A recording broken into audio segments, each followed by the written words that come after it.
बिस्मिल्लाहिर्रहमानिर्रहीम। अस्सलामु अलैकुम वरहमतुल्लाहि वबरकातुहू। दोस्तों, कैसे हैं, क्या हाल है? उम्मीद करता हूं कि खैर वाफ़ियत से होंगे। दोस्तों, इस वीडियो में मैं आपको छोटे छोटे शब्दों का मतलब बताऊंगा। सबसे पहले मैं बता दूं कि हमारे वीडियो चैनल पर स्ट्राइक आया हुआ था, जिसके वजह से मैं वीडियो अपलोड नहीं कर रहा था। बहुत से भाई ने कमेंट्स किया कि आप वीडियो नहीं अपलोड कर रहे हैं, क्या बात है। मैं उनका शुक्रिया अदा करता हूं कि उन्होंने हमारे लिए इतनी फ़िक्र की। ठीक है, तो चलिए अब हम वीडियो को शुरू करते हैं। सबसे पहला अल्फाज है अना। अना हम लोग अरबी में बोलते हैं अना, हिंदी में हम लोग बोलते हैं मैं, मेरा, हमारा, मुझे या मुझको। मैं, मेरा, हमारा, मुझे या मुझको हम लोग हिंदी में बोलते हैं। अरबी में हम उसको बोलेंगे अना। अना, अना का मतलब मैं भी होता है, मेरा भी होता है, हमारा भी होता है, मुझे भी होता है और मुझको भी होता है। यानी ये जितने हिंदी उर्दू के अल्फाज हैं, ये सब एक अल्फाज में, अरबी के एक अल्फाज में आ जाएंगे। इसके लिए मैं, मेरा, हमारा, मुझे और मुझको के लिए और भी अरबी के अल्फाज हैं, जो मैं आगे इंशाअल्लाह वीडियो में बतलाऊँगा। ठीक है, तो चलिए अब हम वीडियो को शुरू करते हैं। वीडियो को शुरू करने से पहले एक और छोटी सी रिक्वेस्ट करता हूं कि आप हमारे चैनल पर नए हैं या पुराने हैं, चैनल को सब्सक्राइब नहीं किया है तो सबसे पहले चैनल को सब्सक्राइब कर दीजिए, वीडियो को लाइक कर दीजिए और दोस्तों में भी शेयर कीजिए। दूसरा अल्फाज है इंता। यानी हम लोग हिंदी और उर्दू में बोलते हैं तुम, आप, आपका या तुम्हारा। तुम, आप, आपका या तुम्हारा हम अरबी में बोलेंगे इंता। इंता यानी इसका मतलब होगा तुम, आप, आपका या तुम्हारा। यानी तुम के लिए भी इंता का इस्तेमाल करेंगे, आपके लिए भी इंता का इस्तेमाल करेंगे, आपका के लिए भी इंता का इस्तेमाल करेंगे और तुम्हारा के लिए भी इंता का इस्तेमाल करेंगे। बहुत से लोग इंता बोलते हैं, बहुत से लोग अंता बोलते हैं। ठीक है, तो इंता या इंता, अंता या अंता, ये दोनों तरीके से हम बोल सकते हैं। यही अल्फाज अगर औरत के लिए इस्तेमाल करना होगा तो कहेंगे इंती।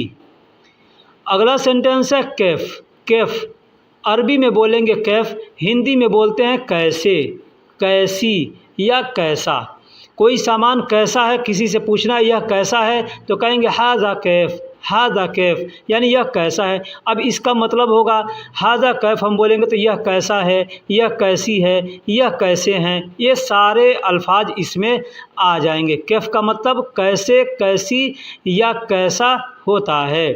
ठीक है, और भी इसके अरबिक अल्फाज हैं जो इंशाअल्लाह मैं आगे के वीडियो में बताऊंगा। कैफ के लिए मतलब कैसे के लिए और भी बहुत से अरबिक अल्फाज हैं। ठीक है, तो कैसे, कैसी, कैसा अगर हमको बोलना होगा तो हम कैफ बोलेंगे। कैफ, कैफ का मतलब कैसे, कैसा, कैसी। एग्ज़ाम्पल ले लीजिए, हमें किसी से पूछना है कैसे हाल हैं, कैसे हाल हैं या कैसा हाल है। ठीक है, तो हम कहेंगे कैफ हाल, कैफ हाल। कैफ का मतलब कैसे और हाल का मतलब हाल होता है। हम लोग हिंदी उर्दू में भी हाल को इस्तेमाल करते हैं, बोलते हैं कैसा हाल है, क्या हाल है। तो वही अल्फाज है यहाँ अरबी में बोलेंगे कैफ हाल, यानी कैसे हाल है या क्या हाल है, कैसा हाल है, यानी इस तरह से हम बोल सकते हैं कैफ हाल। अब किसी भी आदमी से हम मिलते हैं अपने देश में भी तो पूछते हैं क्या हाल है, ठीक अरबी में भी वैसे ही पूछते हैं। कब, कब को अरबी में मीता कहते हैं, कब को अरबी में मीता कहते हैं। हम लोग हिंदी और उर्दू में बोलते हैं कब, यानी कब आओगे, किसी से कहना है कब आओगे तो कहेंगे मीता ईजी। ठीक है, मीता ईजी। कब जाओगे, मीता रो। कब खाओगे, मीता अकील। कब सोओगे, मीता नौम। इस तरह से हम बोल सकते हैं। तो कब को अरबी में मीता कहते हैं। बहुत से लोग मीते कहते हैं, बहुत से लोग मीता कहते हैं। तो आप जिस क्षेत्र में रहते हैं वहाँ जो बोला जाता हो, जिस तरीके से बोला जाता हो, आप उस तरह से बोल सकते हैं। ठीक, एग्ज़ाम्पल ले लीजिए, कब आओगे, किसी से कहना है कि कब आओगे, कब आओगे, बस इतना ही कहना है कब आओगे, तुम या वह या ये नहीं, बस कब आओगे तो कहेंगे मीता ईजी, मीता ईजी यानी कब आओगे, कब आओगे। यही चीज़ अगर कहना हो कि तुम कब आओगे तो कहेंगे इन तमिता ईजी, इन तमिता ईजी यानी तुम कब आओगे। इन तक का मतलब मैंने पहले बताया कि तुम होता है, ठीक। और कब को अरबी में मीता कहते हैं और आने को अरबी में ईजी कहते हैं, आने को अरबी में ईजी कहते हैं।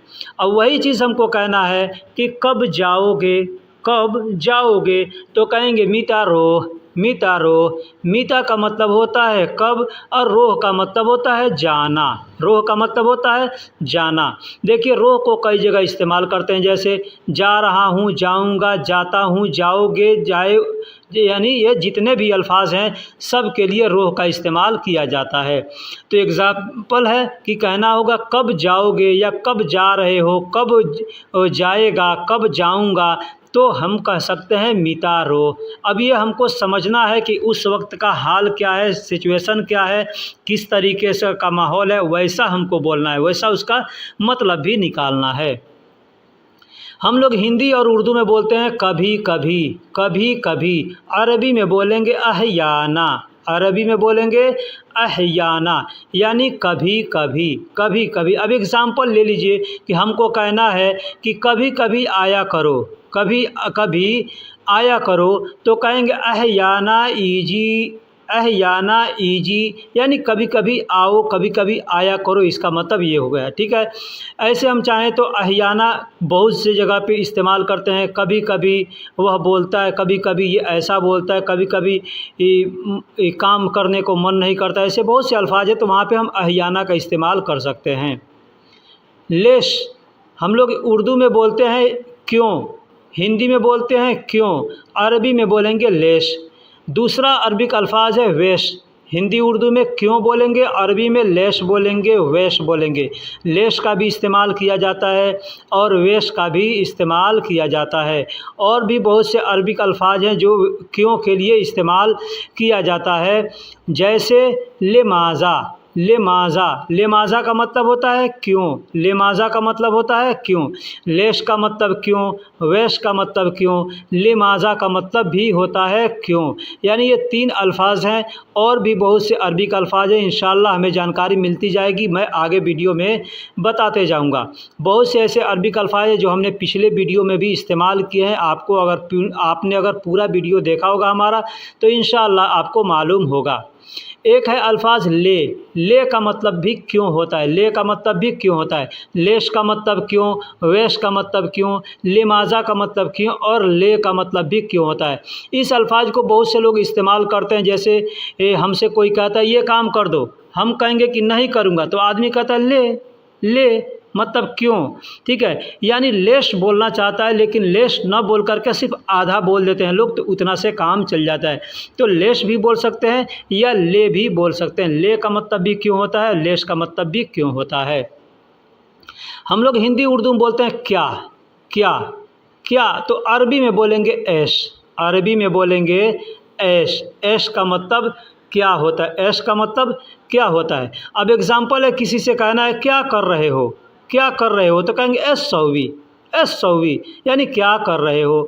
या कह सकते हैं सुनु सौवी, सुनु सौवी क्या कर रहे हो या क्या करूं, ठीक है। अगर कहना है क्या करूं तो कहेंगे सुनु सौवी, एस सौवी यानी दोनों भी अल्फाज बोल सकते हैं। आप क्या करूं या क्या कर रहे हो ये सब के लिए आ जाएगा। माज़ा का मतलब भी क्या होता है, माज़ा का मतलब भी क्या होता है। मैंने पहले बताया कि ले का मतलब क्या होता है, ठीक है, और ले माज़ा का मतलब भी क्या होता है। अब इस माज़ा का मतलब क्या होता है, इसी में अगर हम ले का इस्तेमाल कर देंगे तो हो जाएगा क्यों। हाँ, हाँ को अरबी में नाम बोलते हैं, हाँ को अरबी में नाम बोलते हैं। जैसे कोई आदमी कह रहा है कि इधर आओ तो हम कहेंगे हाँ, हाँ मतलब आ रहा हूँ तो कहेंगे नाम, नाम। या कोई कह रहा है सुन रहे हो तो हम कहते हैं ना हाँ, तो अरबी में वैसे ही बोलेंगे नाम मतलब हाँ। जैसे कोई आदमी आपको बुला रहे तो आप कह सकते हैं नाम। दूसरा अल्फाज है आइवा, आइवा का मतलब भी होता है हाँ, आइवा का मतलब भी होता है हाँ। जैसे हमको कोई बुलाता है मोहम्मद ताल, मोहम्मद ताल यानी मोहम्मद आओ, तो हमने सुन लिया तो कहेंगे आइवा, या नाम भी कह सकते हैं, या मतलब हाँ हाँ हो गया। यानी अब इसका मतलब ये भी हो गया कि हाँ कह दिया, आईवा कह दिया तो मतलब आ रहा हूँ। या कोई कह रहा है यह काम करोगे तो कहेंगे आईवा मतलब करूँगा। ठीक, इसका मतलब ये भी हो गया।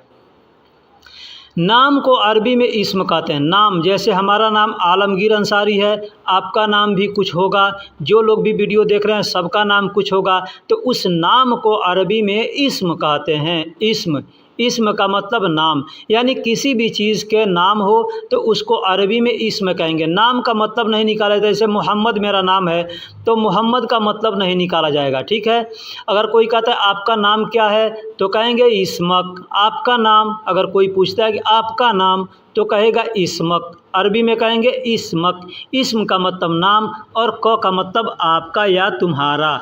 हम लोग हिंदी उर्दू में बोलते हैं तुम्हारा नाम या आपका नाम। ठीक है, अगर अदब से बोलते हैं तो आपका बोलते हैं, और थोड़ा ऐसे साधारण ज़ुबान में बोलते हैं तो तुम्हारा बोल देते हैं। अब ये अल्फाज हम लोग अपने यहाँ छोटे और बड़े देख करके करते हैं, लेकिन अरबी में ऐसा नहीं है, छोटा बड़ा कुछ नहीं होता, सब एक बराबर हैं। ठीक है, तो इस्म इंता, आपका नाम, इस्म इंता इस तरह से भी बोल सकते हैं, या इस्मक भी बोल सकते हैं। इस्मक का मतलब भी होता है आपका नाम या तुम्हारा नाम। इस्म इंता भी बोल सकते हैं, ये आसान ज़बान है, इस्म इंता। ठीक, इस्म का मतलब हो गया नाम, अलग अलग मैंने करके लिखा है, और इंता का मतलब आपका या तुम्हारा। ठीक, और पहले मैंने बताया इस्मक, यानी उसको हमने एक में मिला करके लिख दिया था। एक में मिलाकर बोला भी जाता है, लिखा भी जाता है, ये नहीं कि मैंने अपने तरफ से लिखा था। तो इस्मक भी बोल सकते हैं यानी आपका नाम। इंता इस्म भी बोल सकते हैं, मतलब आपका नाम। हम किसी से नाम पूछते हैं तो इस तरह से हम पूछ सकते हैं। मसमुक, अब यही एक और अल्फाज है मसमुक। यूँ हमको अगर पूछना हो कि आपका नाम क्या है, जैसे पहले मैंने बताया कि आपका नाम तो कहेंगे इस्मक, आपका नाम तो कह सकते हैं इंत इस्म, लेकिन यही हमको कहना है आपका नाम क्या है। पूरा पूरा हम लोग उर्दू में बोलते हैं या हिंदी में कि आपका नाम क्या है, तो हम कहेंगे मसमुक। मसमुक, मो का मतलब हो गया क्या, और इस्म का मतलब नाम होता है, क का मतलब आपका। तो आपका नाम क्या है तो मसमुक। अब इसको मसमुक भी कह सकते हैं या मसमुका भी बोल सकते हैं। मसमुका या मसमुक दोनों तरह से बोल सकते हैं। इसको बहुत से लोग मसमुक भी पढ़ते हैं और बहुत से लोग मसमुका भी पढ़ते हैं, मसमुका भी पढ़ते हैं। या इसको हम यूँ भी कह सकते हैं माँ इस मौका, माँ इस मौका। माँ का मतलब क्या होता है, इस्म का मतलब नाम होता है, और क का मतलब आपका या तुम्हारा। तो माँ इस मौका या माँ अस्मौका यानी आपका नाम क्या है। मेरा नाम, अब यही कहना है मेरा नाम।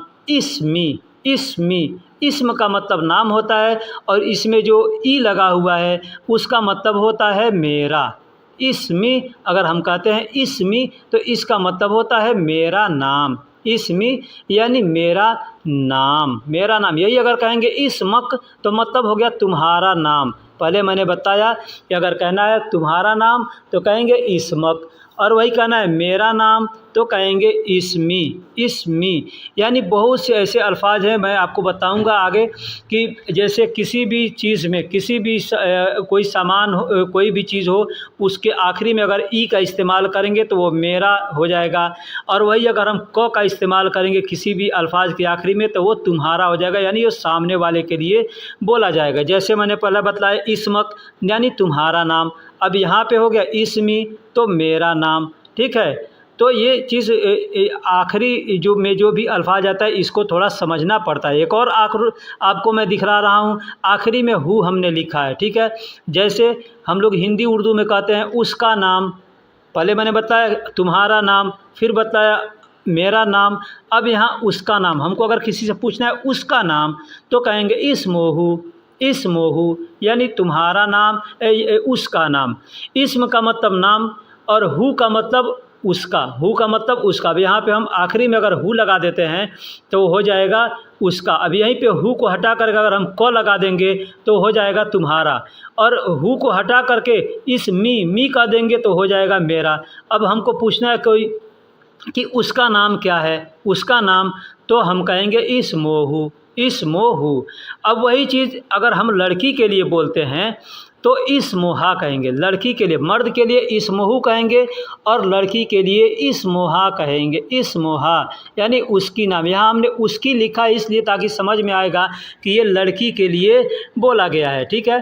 तो उसकी, अब यानी किसी भी अल्फाज में, यहाँ मैं आपको खोल कर बता दे रहा हूँ, किसी भी अल्फाज के आखिरी में अगर हु आता है तो वो मर्द के लिए कहा जाएगा, लेकिन अगर हा आता है तो वो औरत के लिए हो जाएगा, ठीक। उसकी नाम क्या है, अब यही कहना है उसकी नाम क्या है, तो कहेंगे मसमोहा। मसमोहा यानी ये भी लड़की के लिए है। जैसे मैंने पहले बताया इसमोहू, इसमोहू, हाँ, इसमोहू मतलब उसका नाम क्या है, मसमोहू मतलब उसका नाम क्या है। अब यहाँ हम कहेंगे इसमोहा तो मतलब उसका नाम क्या है, तो उसका नाम यानी ये लड़की के लिए। तो हम यहाँ पे हमने लिखा है उसकी, ताकि समझ में आएगा कि ये लड़की के लिए बोला गया है। तो मसमोहा बोल सकते हैं, ठीक है, यानी उसकी नाम क्या है। ये लड़की या औरत कोई भी हो, चाहे छोटी हो बड़ी हो, औरत औरत होती है, लड़की लड़की होती है, यानी मेल फीमेल, यूँ आसान समाज में ज़बान में समझिए, मेल और फीमेल।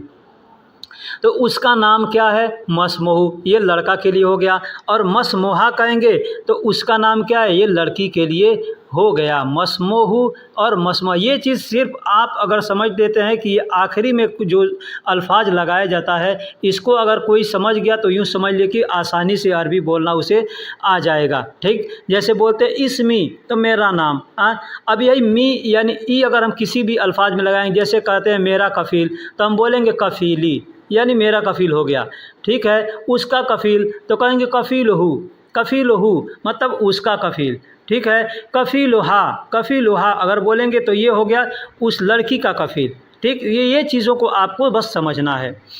वह, उस, उसका, उसके, उसको मैंने पीछे बता दिया। हु यानी शॉर्टकट में बताया। अब यहाँ पे उसका पूरा फुल फॉर्म है होवा।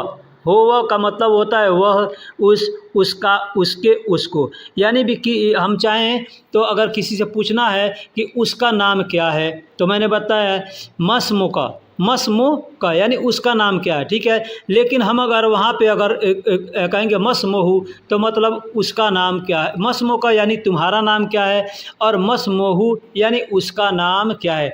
यानी जो लास्ट में हु दिख रहा है वही हु, यानी यहाँ पे हुआ का हुआ है। हुआ अगर हम बोलेंगे तो समझ में आ गया कि ये उसका। तो शॉर्टकट में हु लिख देते हैं और पूरा फुल फॉर्म कर देंगे तो हुआ हो जाएगा, हुआ। यही चीज़ अगर लड़की के लिए बोला जाएगा तो हेया का इस्तेमाल करेंगे, ठीक है। हुआ मतलब वह, उस, उसका, ये लड़का के लिए, और हेया वह, उस, उसकी, ये लड़की के लिए, ठीक। अब लड़की यानी सिर्फ लड़की ही नहीं, यानी अगर जानवर भी है कोई और वो अगर मेल है फीमेल है तो ये आपको उसमें कंफर्म करना है कि ये मेल है या फीमेल है। और मान लीजिए बकरी है, बकरा है, दोनों मेल फीमेल होते हैं ना। कुत्ता कुत्ती ये मेल फीमेल होते हैं। मुर्गा मुर्गी मेल फीमेल होते हैं ना। तो यहाँ ये चीज़ मेल फीमेल देखना है। मेल के लिए हुआ का इस्तेमाल करेंगे और फीमेल के लिए हेया का इस्तेमाल करेंगे। औरत, हम लोग हिंदी उर्दू में बोलते हैं औरत, औरत, औरत यानी औरत को अरबी में निसा कहते हैं। औरत को अरबी में निसा कहते हैं। निसा, अगर आप कुरान पढ़ें तो कुरान में सूरह निसा है, यानी उसमें पूरी औरत के बारे में ज़्यादा जानकारी दी गई है, ठीक है। तो औरत को अरबी में निसा बोलते हैं, निसा। यानी और भी बहुत से अरबी के अल्फाज है जो मैं आपको बतलाऊँगा, जैसे हुरमा। हुरमा, औरत को अरबी में हुरमा भी बोलते हैं, औरत को अरबी में हुरमा भी बोलते हैं। हम लोग अपने देश के अंदर स्त्री बोलते हैं, औरत बोलते हैं, बहुत से अल्फाज हैं, मेहरारू बोलते हैं, बहुत से, ठीक है। तो अरबी में इसको मदाम बोलते हैं, ये एक अल्फाज आ गया मदाम, ठीक है। हुरमा, निसा, ये 3 अल्फाज हैं जो औरत के लिए इस्तेमाल किया जाता है। मदाम भी बहुत लोग बोलते हैं, बहुत से लोग हुरमा भी बोलते हैं, बहुत से लोग निसा भी बोलते हैं। और भी अगर अरबी के अल्फाज होंगे जो औरत के लिए इस्तेमाल किया जाता है, अगर आपको मालूम होगा तो आप बराए मेहरबानी कमेंट बॉक्स में ज़रूर बताइएगा कि औरत के लिए इस अल्फाज को भी इस्तेमाल किया जाता है। अब आदमी यानी मर्द, आदमी यानी मर्द, आदमी कहते हैं मर्द को, औरत कहते हैं औरत को, यानी लड़की है स्त्री है तो उसको औरत कहते हैं अपने देश के अंदर, ठीक है। और आदमी कहते हैं मर्द को। तो रज्जाल, अरबी में उसको रज्जाल कहते हैं। आदमी मर्द को रज्जाल कहते हैं। आदमी मर्द को नफ़र भी कहते हैं। नफ़र का मतलब भी आदमी होता है।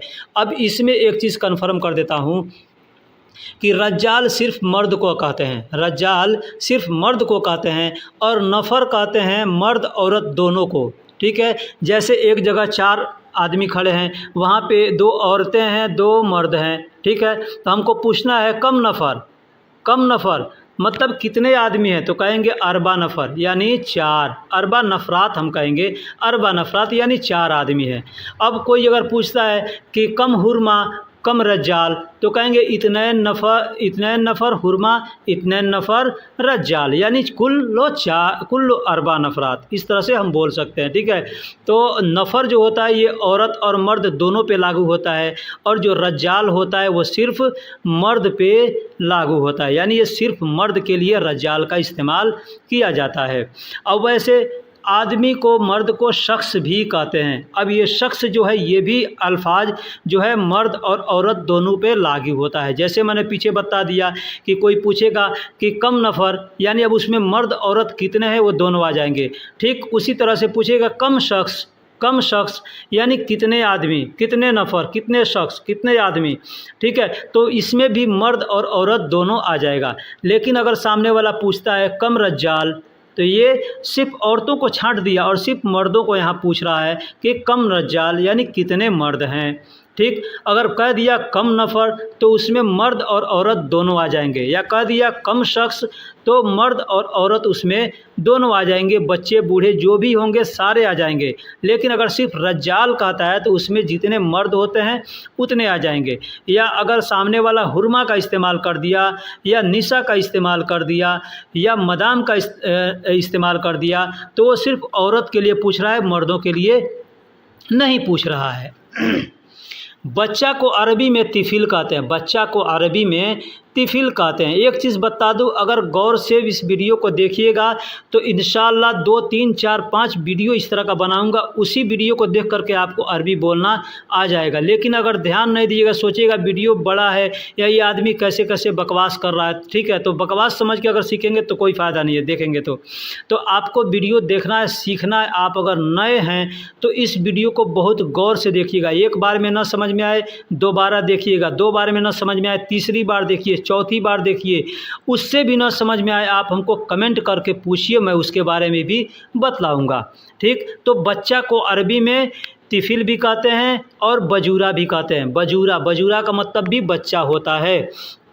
वैसे अरबी लोग बच्चा को बच्चा भी बोलते हैं, यानी बच्चा जो अल्फाज हम लोग हिंदी उर्दू में इस्तेमाल करते हैं वही अल्फाज अरबी लोग भी इस्तेमाल करते हैं, बच्चा को बच्चा ही बोलते हैं।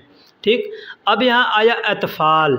तिफिल का मतलब बच्चा, अतफ़ाल का मतलब बच्चे, यानी तिफिल वाहिद है और अतफ़ाल जमा है। आम ज़ुबान में समझिए, हम लोग हिंदी में बोलते हैं एक वचन बहुवचन, यानी एक है तो उसको एक वचन कहेंगे, 2 है तो द्विवचन कहेंगे, और 2 से ज़्यादा जितने भी आएंगे वो बहुवचन में आएंगे, यानी बहुत है। ठीक है, तो उसी को अरबी में अतफ़ाल कहते हैं, यानी बच्चे। अब एक बच्चा है तो हम कह सकते हैं एक बच्चा, लेकिन 2 बच्चे हैं तो कह देंगे 2 बच्चे, लेकिन 3 से हैं, अगर 2 से ज़्यादा हैं, 3, 4, 5 जितने भी होंगे तो उसको अतफ़ाल कहते हैं, बच्चों कहते हैं या बच्चे कहते हैं। ठीक है, तो अरबी में उसको अतफ़ाल कहते हैं। एक को तिफिल कहेंगे, बजूरा कहेंगे, या अगर ये नहीं समझ में आता है आपको तो आप बच्चे कह सकते हैं। बच्चे, अरबी लोग भी बच्चे का इस्तेमाल करते हैं। बेटा को अरबी में वलद कहते हैं, बेटा को अरबी में वलद कहते हैं। बहुत से लोग वल्द भी कहते हैं, बहुत से लोग वलद भी कहते हैं। वैसे आम ज़ुबान में ज़्यादा लोग वलद का इस्तेमाल करते हैं, लेकिन वल्द मैंने इसलिए लिखा है, आप हिंदी हैं या पाकिस्तानी, बांग्लादेशी, आपके यहाँ भी हिंदी उर्दू में अगर कोई आपसे पूछता होगा कि आपके बाप का नाम क्या है, ठीक, तो क्या कहता है वहाँ पे, ये ध्यान दीजिएगा, पूछता है वल्दियत क्या है, वल्दियत क्या है, यानी आपका बाप कौन है, आपके बाप का नाम क्या है, आप किसके बेटे हैं। वल्दियत यानी आप किसके बेटे हैं, इसका दोनों मतलब होता है, आपका बाप का नाम क्या है या आप किसके बेटे हैं, दोनों आएगा। वल्दियत अगर कहता है तो वैसी को अरबी में वलद कहते हैं, वलद। लेकिन हमने यहाँ पे वल्द और वलद दोनों लिख दिया है, आप वल्द भी बोल सकते हैं और वलद भी बोल सकते हैं। जैसे कहना है मेरा बेटा, तो कहेंगे अना वलद, या अना वल्द भी बोल सकते हैं। ठीक, उसका बेटा तो कहेंगे हुवा वल्द या हुवा वलद, यानी उसका बेटा। ठीक, बेटा और बेटी, अब बेटा और बेटी दोनों हैं तो उसको औलाद बोलते हैं, औलाद।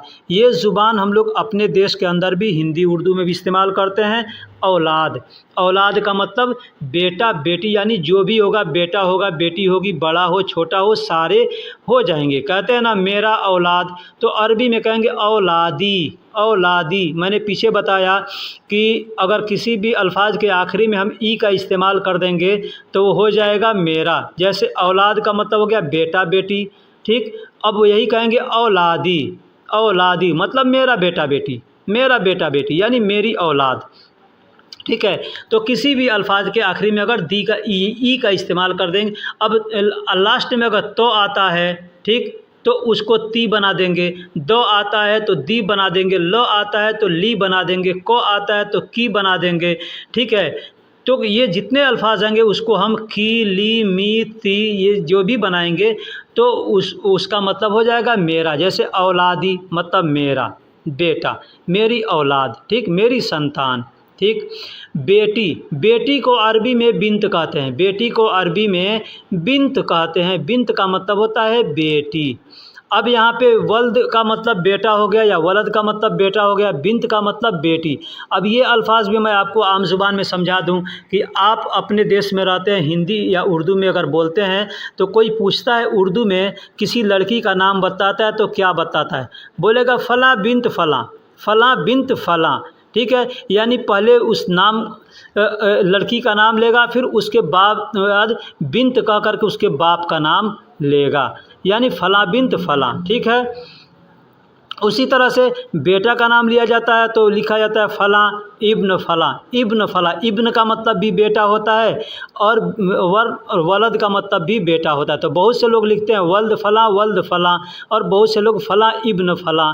ठीक है, जैसे मेरा नाम है आलमगीर, मेरे अब्बा का नाम है लियाकत। ठीक, तो हम क्या लिखेंगे, आलमगीर इब्न लियाकत लिखेंगे। ठीक है, या आलमगीर बिन लियाकत ऐसे लिखेंगे। ठीक, इस तरह से लिख सकते हैं, बोल सकते हैं। बेटियां, बिंत को अरबी में बेटी को अरबी में बिंत कहते हैं। वही अब यहाँ अब जमा आ गया तो जमा में बेटियां हम लोग हिंदी उर्दू में बोलते हैं, तो अरबी में बोलेंगे बनात, बनात मतलब बेटियां, बनात मतलब बेटियां। मैंने पहले बताया कि वल्द या वलद बोलेंगे तो बेटा हो गया और बिंत बोलेंगे तो बेटियां हो गया। ठीक है, कमरा, कमरा रूम। अब रूम या कमरा छोटा हो या बड़ा हो उसको अरबी में गुरफा कहेंगे, गुरफा कहेंगे। एक रूम को गुरफा कहते हैं। ठीक है, अब वही दो रूम है तो इत्नैन गुरफा, तलाता रूम है तो तीन रूम है तो तलाता गुरफा, इस तरह से हम बोलेंगे। तो ये अंदर जा कर के हम बताते हैं हाज़ा अना गुरफा, यानी यह मेरा रूम है, या दूर से हम दिखलाएंगे हो वह अना गुरफा, यानी वह मेरा रूम है। लेकिन वही हम घर के बाहर से अगर किसी को दिखलाएंगे और एक ही रूम है तो हम कहेंगे हादा, हादा यानी यह, या हो वह अना गुरफा, वह मेरा रूम है। लेकिन अगर उसमें कई रूम है तो हम उसको रूम नहीं बोलेंगे, उसको घर बोलेंगे। तो अरबी में उसको बेत बोलते हैं, घर को अरबी में बेत बोलते हैं। यानी एक कमरे का घर है तो उसको कमरा भी बोल सकते हैं और बेत भी बोल सकते हैं। लेकिन दो कमरे का घर है तो उसको कमरा नहीं बोलेंगे, रूम नहीं बोलेंगे। अंदर जाएंगे तो एक रूम में जाएंगे तो बोलेंगे यह रूम है, यह रूम है। ठीक है, हाजा गुरफा, हाजा गुरफा ऐसे बोलेंगे। लेकिन वही अगर हम बाहर से हम बोलेंगे तो उसको रूम नहीं बोलेंगे, उसको गुरफ और बेत बोलेंगे, यानी बेत का मतलब घर होता है। अब सोने का कमरा, सोने का कमरा, सोना मतलब गोल्ड नहीं, यानी हम लोग जिसमें आराम करते हैं, नींद लेते हैं, उस गुरफे को अरबी में, उस कमरा को अरबी में गुरफतुल नौम कहते हैं, गुरफतुल नौम, या गुरफा नौम भी कह सकते हैं, गुरफा नौम भी कह सकते हैं। लेकिन गुरफतुल नौम, गुरफा का मतलब रूम हो गया, कमरा हो गया, और नौम का मतलब होता है सोना, नींद, सोना नींद। इमरजेंसी रूम, इमरजेंसी रूम आपने देखा होगा या सुना होगा, हॉस्पिटलों में देखा होगा कि वहाँ पे एक होता है इमरजेंसी रूम। उसको इमरजेंसी रूम भी कहा जाता है, इमरजेंसी वार्ड भी कहा जाता है। तो अरबी में उसको बोलते हैं मुस्ताजल गुरफ़ा, मुस्ताजल गुरफ़ा। मुस्ताजल का मतलब होता है इमरजेंसी, अर्जेंट, और गुरफ़ा का मतलब होता है रूम। तो मुस्ताजल गुरफ़ा यानी इमरजेंसी रूम या इमरजेंसी वार्ड हम लोग इस तरह से बोल सकते हैं। मुस्ताजल का मतलब अर्जेंट होता है। हाल, हाल कहते हैं एक बड़ा कमरा होता है, उसको हम लोग हाल कहते हैं, ठीक है। बैठक्का भी कहते हैं, अपने ज़ुबान में बैठक्का भी कहते हैं, या आराम करने की जगह हम लोग अपने ज़ुबान में बहुत से तरह से उसको बोलते हैं, लेकिन अरबी में उसको आराम करने की जगह को, रूम को इस तरह बोलते हैं, इस तरह, इस तरह। राहा का मतलब होता है आराम, और इस तरह का मतलब हो गया आराम करने की जगह। और बड़ा रूम है, बड़ा कमरा है, तो उसको सालेह भी बोलते हैं। सालेह का मतलब होता है हाल और बड़ा कमरा। एक भाई हमारे हैं, सब्सक्राइबर हैं, वो बहुत दिन पहले, ऐसे कम से कम 8-9 महीना पहले की बात है, वो हमको कमेंट किए कि मेरा कफ़ील हमको बोलता है हमेशा शुभ साले, शुभ साले। तो भाई वो हमको साले साले क्यों बोलता है? मैंने उनको बताया कि भाई साले का मतलब साला नहीं होता है, साले का मतलब रूम होता है, बड़ा हाल है, उसको साले बोला जाता है। तब उसको समझ में आया। नहीं तो वो हमको मैसेज किए, बोले कि भाई हमको गाली देता है हमेशा, ऐसा क्यों बोलता है? मैं कोई गलती नहीं करता हूँ। मैंने पूछा क्या बोलता है? तो शुभ साले बोलता है, शुभ साले कुल्लू, ऐसे बोलता है। तो साले का मतलब रूम होता है, बड़ा हाल होता है, उसको साले बोलते हैं। अब सूफ का मतलब देखो होता है, देखना होता है। ये बहुत से जगह इस्तेमाल करते हैं। जैसे कहना होगा देखो तो भी कहेंगे सूफ, देखा तो भी कहेंगे सूफ, देख रहे हो तो भी कहेंगे सूफ, देखता हूँ तो भी कहेंगे सूफ, देखूँगा तो भी कहेंगे सूफ, देख लिया तो भी कहेंगे सूफ, देखना है तो भी कहेंगे सूफ। यानी बहुत से जगह सूफ का इस्तेमाल करते हैं, बस इसको आपको समझना है। वही सेम अल्फाज है नज़ीर। नज़ीर का मतलब भी होता है देखना, देखो, देखता हूँ, यानी जहाँ जहाँ सूफ का इस्तेमाल करेंगे वहाँ वहाँ नज़ीर का इस्तेमाल भी कर सकते हैं और बोल सकते हैं। यानी ये दोनों अल्फाज हैं, देखने के लिए इस्तेमाल करते हैं। वैसे आम ज़ुबान में समझ लीजिए नज़ीर, नज़र हम लोग बोलते हैं ना, नज़र, नज़र का मतलब क्या होता है? आँख।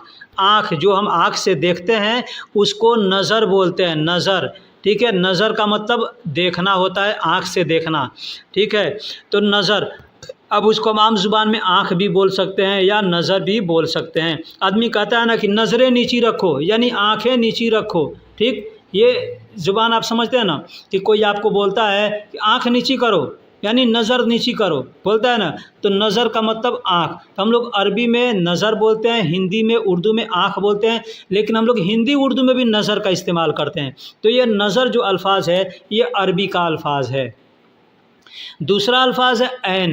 ऐन का मतलब भी आँख होता है। अब इसको भी आप समझ लीजिए आम ज़ुबान में हम लोग बोलते हैं ऐनक, अपने यहाँ बोलते हैं ना चश्मा, चश्मा को हिंदी में ऐनक बोलते हैं, ठीक है। चश्मा को हिंदी में ऐनक बोलते हैं, चश्मा जो आँखों पे लगाया जाता है तो उसको ऐनक बोलते हैं। तो ऐन, ऐन, ऐन का मतलब आँख हो गया, क का मतलब तुम्हारा, यानी ये तुम्हारा आँख है। अगर वो चश्मा नहीं रहेगा तो आदमी नहीं देख पाता है, तो वो तुम्हारा आँख है, तो उसको ऐनक बोलते हैं, ठीक है। तो ऐनक तो वही आँख है, ऐन का मतलब आँख होता है। अब एक आँख है तो उसको ऐन बोलेंगे, दो आँख है तो आयून बोलेंगे, ठीक है। अब आँख को नज़र भी मैंने पीछे बता दिया कि नज़र भी बोल सकते हैं और ऐन भी बोल सकते हैं, यानी दोनों अल्फाजों को इस्तेमाल कर सकते हैं। तो दोस्तों वीडियो कैसी लगी आप हमको कमेंट बॉक्स में ज़रूर बताइएगा। वीडियो में कुछ गलती हुई है तो वो भी बताइएगा। फिर मिलेंगे किसी अगले। वालेकुम वरहमतुल्लाहि वबरकातुहू। दोस्तों कैसे हैं, क्या हाल है? उम्मीद करता हूँ कि खैर आफियत से होंगे। दोस्तों इस वीडियो में हम आपको छोटे छोटे शब्दों का मतलब बताएंगे। जैसे आँखें, हम लोग हिंदी और उर्दू में कहते हैं आँखें। आँखें का मतलब होता है, आँखें से मुराद है दो आँख या चार आँख, यानी बहुत से आँखें। तो उसको अरबी में कहते हैं आयून। आयून का मतलब आँखें। वही अगर एक आँख को हमें बताना होगा कि एक आँख कहना होगा तो कहेंगे आँख। हिंदी में हम कहेंगे आँख और अरबी में कहेंगे ऐन। ऐन का मतलब होता है आँख, और यही आँखें कहेंगे तो आयून। आयून मतलब आँखें, यानी ये जमा हो गया और ऐन वाहिद हो गया और आयून जमा हो गया। जैसे हिंदी में आँख वाहिद हो गया और आँखें जमा हो गया। दोस्तों, पानी को अरबी में मोया कहते हैं। पानी को अरबी में मोया कहते हैं। बहुत से क्षेत्रों में माई कहते हैं, बहुत से क्षेत्रों में माँ कहते हैं, या बहुत से क्षेत्रों में माउन कहते हैं। अब माउन क्या है? ये जो माँ लिखा है इसको अरबी में जब हम लिखेंगे तो माँ लिखें, मीम अलिफ और हमज़ा। उस माँ के ऊपर, हमज़ा के ऊपर हम 2 पेश दे देंगे तो हो जाएगा माउन, यानी पानी। कुरान में कई जगह माउन आया है, ठीक है। तो माउन कह सकते हैं, माई कह सकते हैं, या मोया कह सकते हैं, या माँ कह सकते हैं। माउन लिखा होगा, जब हम ठहर के पढ़ेंगे तो माँ पढ़ेंगे, और बगैर ठहरे पढ़ेंगे तो माउन पढ़ेंगे। तो उसको अरबी में मोया, माँ या माउन या माँ कहेंगे या माई कहेंगे, और हिंदी उर्दू में उसको पानी कहते हैं। दोस्तों, हिंदी और उर्दू में हम कहते हैं कितना या कितने या कितनी, यानी कोई भी चीज़ हो, पैसा कितना है, पानी कितना है, खाना कितना है, आदमी कितना है, ठीक है, काम कितना करना है, इसका दाम कितना है। कहीं भी हम ये कितना, कितने, कितनी को इस्तेमाल करेंगे अगर हिंदी उर्दू में, तो अरबी में करना होगा तो अरबी में कहेंगे कम। कम, कम का मतलब कितना। जैसे हमको किसी से पूछना है ये कितने रियाल का है, तो कहेंगे हादा कम रियाल, हादा कम रियाल, यानी यह कितने रियाल का है। कितना पानी है तो कहेंगे कम मोया, कम मोया। कितने आदमी हैं तो कम नफ़र, यानी कम को अरबी में हम कहते हैं, और हिंदी उर्दू में कितना, कितनी और कितने कहते हैं।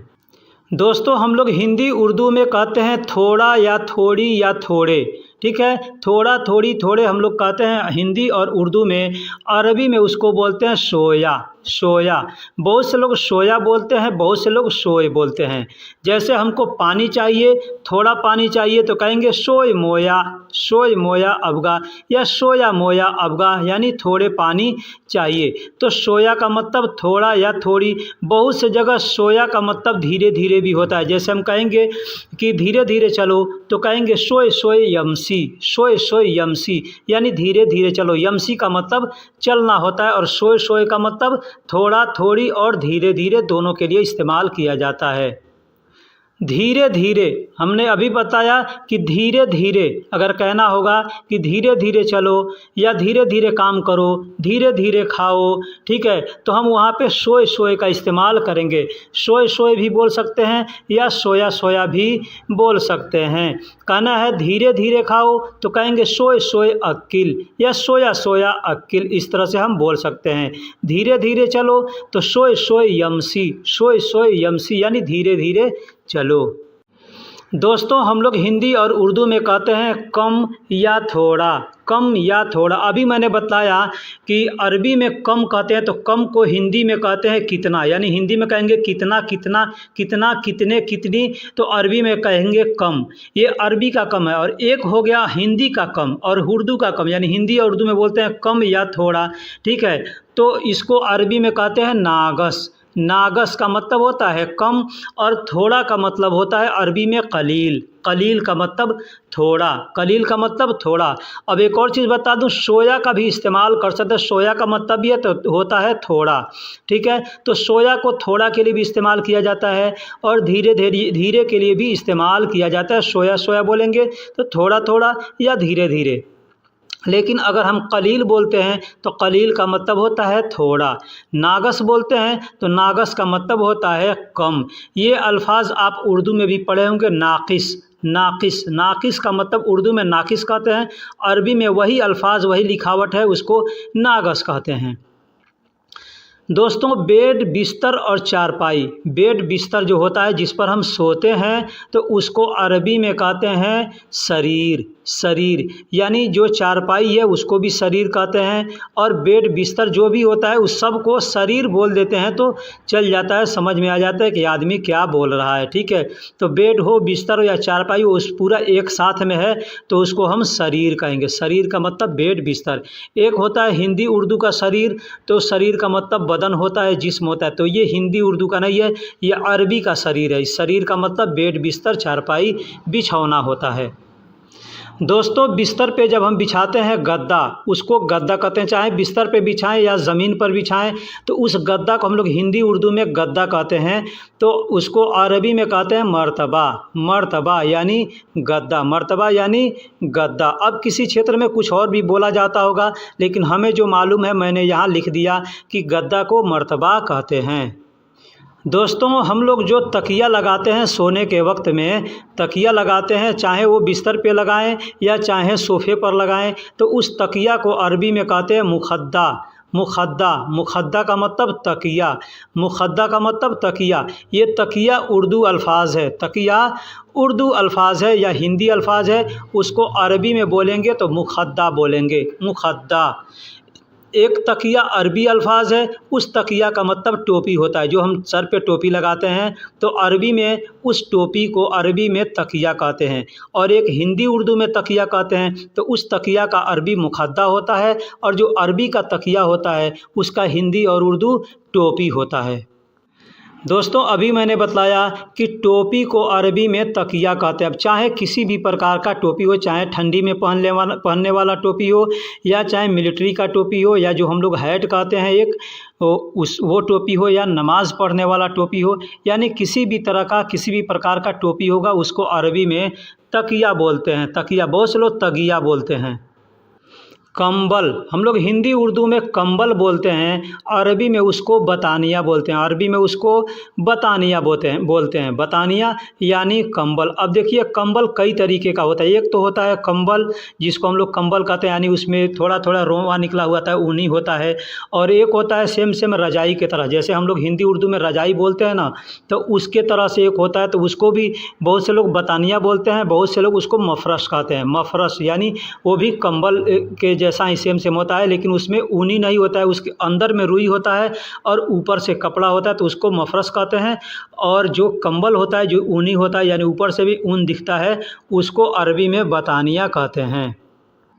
दोस्तों, कालीन, कारपेट जो ज़मीन पे बिछाते हैं, कालीन, उसको अरबी में सिजाद कहते हैं, उसको अरबी में सिजाद कहते हैं। मस्जिदों में आप अक्सर देखते हैं, मस्जिद में फ़र्श पे बिछा हुआ होता है, या लोग अपने घरों में भी बिछाते हैं, तो उसको हम लोग अपने ज़ुबान में, अपने देश में हम लोग उसको कालीन कहते हैं या कारपेट कहते हैं। कारपेट जो प्लास्टिक का होता है उसको कारपेट कहते हैं, जो कपड़े का बना होता है, ऊनी बना होता है, उसको कालीन कहते हैं। ठीक है, तो उसको अरबी में सिजाद कहते हैं, उसको अरबी में सिजाद कहते हैं।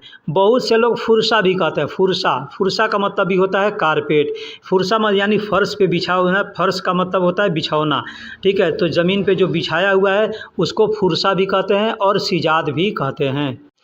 दोस्तों, हम लोग हिंदी उर्दू में सीधा बोलते हैं, सीधा, सीधा, तो सीधा को अरबी में भी सीधा ही बोला जाता है। अब ये सीधा अरबी अल्फाज है या हिंदी उर्दू अल्फाज है, ये नहीं मालूम, लेकिन अरबी लोग भी सीधा को सीधा ही बोलते हैं। हम लोग जैसे बोलते हैं सीधा जाओ, तो अरबी में भी सीधा ही बोला जाता है। बस कहना होगा सीधा जाओ, तो कहेंगे सीधा रोह, सीधा रोह, यानी सीधा जाओ। सीधा का मतलब सीधा और रोह का मतलब जाना होता है, तो सीधा रोह यानी सीधा जाओ। दोस्तों, एक और अल्फाज है अलातूल, अरबी में बोलते हैं अलातूल, हिंदी में हम लोग सीधा बोलते हैं या लगातार बोलते हैं। अगर कोई हमसे पूछता है रास्ता कि हमको फ़लाँ जगह जाना है, तो हम कह सकते हैं उसको सीधा रो, सीधा रो यानी सीधा जाओ अगर सीधा जाना है तो, या कह देंगे अलातूल रो यानी सीधा जाओ, लगातार जाओ, आगे मिल जाएगा। ठीक है, तो अलातूल का मतलब होता है लगातार या सीधा, इसको कई जगह इस्तेमाल किया जा सकता है। ठीक है, अलातूल शुगुल सवी यानी लगातार काम करो। ठीक है, तो यहाँ पे अलातूल शुगुल सवी यानी सीधा लगातार काम करो, तो यहाँ पे सीधा का इस्तेमाल नहीं करेंगे, यहाँ पे अलातूल का मतलब लगातार होता है। लेकिन कोई चीज़ सीधा है, जैसे लकड़ी सीधा है, ठीक है, लोहा सीधा है, हाथ सीधा है, रास्ता सीधा है, तो वहाँ पे हम सीधा का इस्तेमाल कर सकते हैं। ठीक है, अलातूल का भी इस्तेमाल कर सकते हैं। दोस्तों और बर्फ़ को अरबी में तल्ज कहते हैं। बर्फ़ को अरबी में तल्ज कहते हैं। वो चाहे फ्रिज का बर्फ़ हो या बारिश का बर्फ़ हो, यानी भी किसी भी तरह का बर्फ़ होगा तो उसको अरबी में तल्ज कहते हैं। तल्ज का मतलब बर्फ़ होता है। दोस्तों फ्रिज को अरबी में तल्लाजा कहते हैं। फ्रिज को अरबी में तल्लाजा कहते हैं। तल्लाजा वैसे बोल चाल में लोग तल्लाजा कहते हैं, लेकिन लिखने में सलाजा लिखा जाता है, सा से लिखा जाता है। अरबी का जो शब्द है सा, अलिफ बा ता सा जो आता है उससे लिखा जाता है सलाजा, सलाजा। लेकिन बोलने के लिए लोग तल्लाजा बोलते हैं। जैसे तीन को अरबी में तलाता बोलते हैं, उसी तरह से उसको भी लिखने में तलासा लिखा जाता है, लेकिन बोलने के लिए तलाता बोलते हैं। तो अरबी में जो स होता है, जो सा, उसको त के तरह इस्तेमाल करते हैं लोग। ठीक है, तो तल्लाजा बोल सकते हैं, फ्रिज को तल्लाजा बोलेंगे या सल्लाजा भी बोल सकते हैं। ठंडा या ठंडी, हम लोग अपने देश में कहते हैं ना ठंडा या ठंडी। कोई भी चीज़ ठंडा है, जैसे पानी ठंडा है, बर्फ़ ठंडा है, खाना ठंडा है, कोई भी चीज़ ठंडा या मौसम ठंडा है तो हम उसको बर्द बोलेंगे। ठंडा या ठंडी को बर्द भी बोल सकते हैं और बारिद भी बोल सकते हैं, बारिद भी बोल सकते हैं। तो बर्द का मतलब या बारिद का मतलब दोनों सेम अल्फाज है। कोई बारिद बोल देता है, कोई बर्द बोल देता है। ठीक है, तो बर्द या बारिद का मतलब ठंडा या ठंडी होता है। दोस्तों गर्म को अरबी में हार कहते हैं। गर्म को अरबी में हार कहते हैं। हम लोग हार यानी कोई भी चीज़ गर्म है, खाना गर्म है, आग गर्म है, लोहा गर्म है, मौसम गर्म है, आदमी का दिमाग गर्म है, कुछ भी गर्म है तो उसको कहेंगे हार। हार का मतलब गर्म होता है। हार का मतलब गर्म। हम लोग हिंदी उर्दू में इस्तेमाल किए हैं हरारा, हरारा। तो यहाँ अरबी में भी हरारा बोलते हैं, लेकिन हम लोग हरारत कहते हैं। अरबी उर्दू में हरारत कहते हैं। तो हरारत का मतलब गर्मी होता है। तो यहाँ अरबी में हरारत नहीं कह के तो नहीं कहते, उसमें हरारा, सिर्फ हरारा कहते हैं, यानी गर्म। ठीक है, या गर्मी। तो उसको बहुत से लोग हरारा भी बोलेंगे और हार भी बोलेंगे। दोस्तों अभी मैंने बताया कि गर्मी को हरारा भी बोलते हैं, गर्मी को हार भी बोलते हैं और गर्मी को हरारा भी बोलते हैं। तो दोस्तों बुखार, बुखार हम लोग जो बीमारी एक होती है ना, हिंदी में उर्दू में हम लोग बुखार कहते हैं, यानी बदन उसमें पूरा गर्म हो जाता है, तो उसको भी अरबी में हरारा कहते हैं। यानी आपको अगर बुखार है, आप डॉक्टर के पास जाएंगे तो कहेंगे फ़ी हरारा, यानी मुझे बुखार है। फ़ी हरारा यानी मुझे बुखार है। फ़ी का मतलब है होता है ना, और हरारा का मतलब बुखार। तो हरारा का मतलब गर्मी भी, यानी बदन गर्म है तो बुखार है। ठीक है, इस तरह से बोला जाता है। बुखार यानी एक तो हो गया कि हम लोग अपने देश में कहते हैं बुखार, यानी उसको अरबी में हरारा कहते हैं, और एक होता है बुखार, यहाँ अरबी में बुखार बोलते हैं। तो ये जो पानी से गर्म पानी जब होता है तो उसमें से स्टीम निकलता है, भाप निकलता है, उसको अरबी में बुखार कहते हैं, उसको अरबी में बुखार कहते हैं। बहुत से जगह पे लोग प्रेस करने को भी बुखार कहते हैं। जाएंगे मगसला में तो कहेंगे फ़ी बुखार, यानी प्रेस करना है। ठीक है, यानी फ़ी बुखार यानी गर्मी है, हरारा है, तो इसको भी बुखार बोलते हैं हम लोग अपने देश में। स्टीम बोलते हैं इंग्लिश में, और हिंदी में या उर्दू में उसको भाप बोलते हैं। माँ का मतलब नहीं होता है। हम लोग हिंदी में या उर्दू में नहीं बोलते हैं, अरबी में माँ बोलते हैं, अरबी में माँ बोलते हैं। अब इसको नहीं भी हम लोग हिंदी उर्दू में नहीं बोलेंगे, ना बोलेंगे, मत बोलेंगे। ठीक है, यानी कोई काम नहीं करना है तो वहाँ पे हम ना या मत या नहीं का इस्तेमाल करते हैं, तो उसको अरबी में माँ बोलते हैं। माँ का मतलब क्या भी होता है। हम लोग जैसे अरबी में माँ बोलते हैं, तो माँ को कहीं कहीं पे नहीं के लिए इस्तेमाल किया जाता है और कहीं कहीं पे क्या के लिए भी इस्तेमाल किया जाता है। माँ का मतलब नहीं भी होता है और माँ का मतलब क्या भी होता है। अब ये हमको समझना है कि यहाँ की इस माँ को हम कहाँ इस्तेमाल करेंगे तो क्या होगा और कहाँ पे इस्तेमाल करेंगे तो नहीं होगा। इसके लिए मैंने पहले वीडियो बना रखा है, अगर आपने देखी होगी तो आपको जानकारी होगी, नहीं जानकारी होगी तो आप अगर कमेंट्स करेंगे तो इसके ऊपर भी मैं एक वीडियो बना दूंगा। दोस्तों मैंने पीछे बताया कि फ़ी का मतलब है होता है और माँ का मतलब नहीं होता है। अब यहाँ हम अरबी में आप अक्सर सुनते होंगे लोग बात बात पे बोलते हैं माफ़ी माफ़ी। मैं नया आया था तो मैं यही सोचता था कि ये लोग बार बार माफ़ी क्यों बोल रहे हैं, यानी माफ़ी का मतलब मैं समझता था कि माफ़ी मांगना होता है, लेकिन इसमें दो अल्फाज हैं, एक है माँ, दूसरा है फ़ी। माँ का मतलब नहीं होता है, मैंने पहले बताया, और फ़ी का मतलब है होता है। तो अगर हम इस दोनों शब्द को एक साथ मिला करके अगर इस्तेमाल करेंगे, बोलेंगे माफ़ी, तो इसका मतलब होता है नहीं है, नहीं है। यानी कोई पूछता है कि फ़ी, यानी कोई भी चीज़ को पूछता है फ़ी मतलब है, जैसे पानी है तो कहेगा अरबी में फ़ी मोया, यानी पानी है।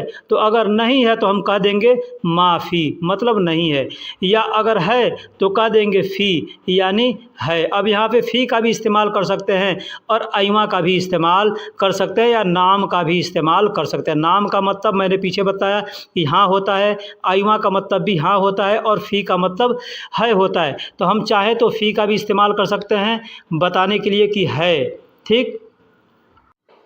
में का मतलब भी फ़ी होता है, ठीक है। फ़ी का मतलब, जैसे फ़ी का मतलब है होता है, तो फ़ी को कहीं पे है के लिए इस्तेमाल किया जाता है और कहीं में के लिए भी इस्तेमाल किया जाता है, ठीक है। बहुत से ऐसे सेंटेंस आते हैं, जुमले आते हैं जहाँ पे फ़ी को में के लिए इस्तेमाल किया जाता है, ठीक है। मैंने पीछे ये सारे वीडियो बना चुके हैं, सब वीडियो समझा चुके हैं कि कहाँ पे फ़ी का इस्तेमाल किया जाएगा और कहाँ पे मतलब फ़ी में के लिए इस्तेमाल किया जाएगा और कहाँ है के लिए इस्तेमाल किया जाएगा, ठीक है।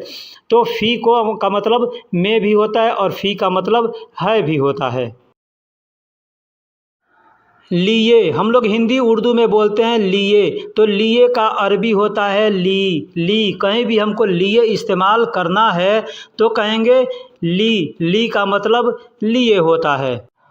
ली का मतलब मेरा भी होता है। बहुत से जगह पे ली को मेरा के लिए भी इस्तेमाल किया जाता है। तो ये हमको समझना है कि कहाँ पे ली का मतलब मेरा होगा और कहाँ पे होगा मेरे, कहाँ पे होगा लिए। अब कहीं पे अगर हमको मेरे लिए कहना है ना, तो कहेंगे अना ली या माली भी कह सकते हैं। माली का मतलब होता है मेरे लिए और अना ली का मतलब भी होता है मेरे लिए। तो ये जो ली आ रहा है आखिरी में, उसको अरबी में ली कहते हैं। लिए जो आ रहा है तो ली कहते हैं। मेरा को अरबी में बहुत से जगह पे माली कहते हैं। जैसे अरबी में तो अना कहते हैं, ठीक है, अना कहते हैं अरबी में।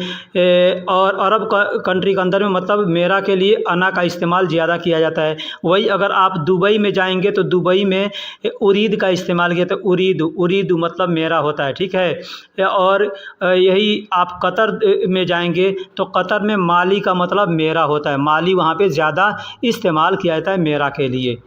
हग्गी का मतलब भी मेरा होता है। ये अल्फाज भी जो कतर के लोग हैं ना, ये कतर के लोग ज़्यादा इस्तेमाल करते हैं। कतर और कुवैत में ये हग्गी का इस्तेमाल किया जाता है। हग्गी का मतलब मेरा होता है। वैसे अगर आप देखेंगे, ध्यान देंगे तो अरबी में जब लिखेंगे ना, तो बड़ा हा और बड़ा काफ से लिखा जाएगा, तो हक होता है। तो उसी को लोग बोलते हैं हग मतलब मेरा। तो बहुत से लोग हग बोलते हैं। हग का मतलब होता है सच, सही है, और हग्गी यानी मेरा सही, यानी कोई भी सामान है तो ये मेरा है, तो इसलिए यहाँ पे हग्गी बोलते हैं। हग का मतलब मेरा और या हग्गी का मतलब भी मेरा। तो कुछ लोग हग बोल देते हैं, कुछ लोग हग्गी भी बोलते हैं। सौवी का मतलब करना भी होता है, बनाना भी होता है। कोई काम करना है तो उसमें भी बोलेंगे सौवी, कोई चीज़ बनाना है उसमें भी कहेंगे सौवी। किसी और से कहेंगे तुम करो तो भी कहेंगे सौवी, और कहेंगे बनाओ तो भी कहेंगे सौवी, या कहेंगे करूँगा, करता हूँ, कर रहा हूँ तो भी कहेंगे सौवी, और कहेंगे बना रहा हूँ या बनाता हूँ तो भी कहेंगे सौवी। तो ये सौवी को कई जगह इस्तेमाल किया जाता है। साथ, हम लोग हिंदी और उर्दू में बोलते हैं साथ, अरबी में बोलते हैं सवा, ठीक है। सवा एक बार बोलेंगे तो सवा यानी साथ होगा, और दो बार बोलेंगे तो सवा यानी साथ। सवा, सवा का मतलब भी साथ होता है और मआ का मतलब भी साथ होता है। हम लोग हिंदी उर्दू में साथ बोलते हैं तो अरबी में उसको मआ बोलते हैं और सवा बोलते हैं। लेकिन एक चीज़ यहाँ पे ध्यान दीजिएगा कि साथ साथ बोलना है तो वहाँ पे सवा सवा का इस्तेमाल करेंगे, लेकिन साथ साथ बोलना है वहाँ पे मआ का इस्तेमाल नहीं करेंगे। मआ का इस्तेमाल सिर्फ एक बार जहाँ साथ इस्तेमाल करना है वहीं पे मआ का इस्तेमाल करेंगे, और जहाँ बार बार यानी 2 बार साथ साथ का इस्तेमाल करना है वहाँ पे सवा सवा का इस्तेमाल करेंगे। मेरे साथ जैसे कहते हैं माई, मतलब मेरे साथ हम लोग कहेंगे ना, हिंदी और उर्दू में कहेंगे मेरे साथ, तो कहेंगे अरबी में माई। मा का मतलब साथ हो गया और ई का मतलब मेरा हो गया। यानी किसी भी अल्फाज के आखिरी में, किसी भी सेंटेंस के आखिरी में ई का इस्तेमाल करेंगे तो वो हो जाएगा मेरा। उसके साथ को अरबी में बोल लेंगे माहू। मा का मतलब साथ हो गया, हु का मतलब उसके हो गया। जैसे बोलते हैं हुआ का मतलब वह या उस या उसका या उसकी, तो उसी तरह से अरबी में अगर हम बोलेंगे उसके साथ, शॉर्टकट में बोलेंगे तो बोलेंगे माहू यानी उसके साथ। मेरे साथ बोलना होगा तो कहेंगे माई यानी मेरे साथ। उसके साथ बोलना है तो कहेंगे माहू यानी उसके साथ। ला का मतलब नहीं होता है। मैंने पीछे बताया था कि नहीं को अरबी में माँ बोलते हैं, नहीं को अरबी में माँ बोलते हैं, लेकिन नहीं को अरबी में ला भी बोलते हैं। ला का मतलब भी होता है ना, नहीं या मत, और माँ का मतलब भी होता है ना, नहीं या मत। लेकिन माँ को कई जगह क्या के लिए भी इस्तेमाल किया जाता है और ला को सिर्फ नहीं के लिए इस्तेमाल किया जाता है। ला का मतलब नहीं।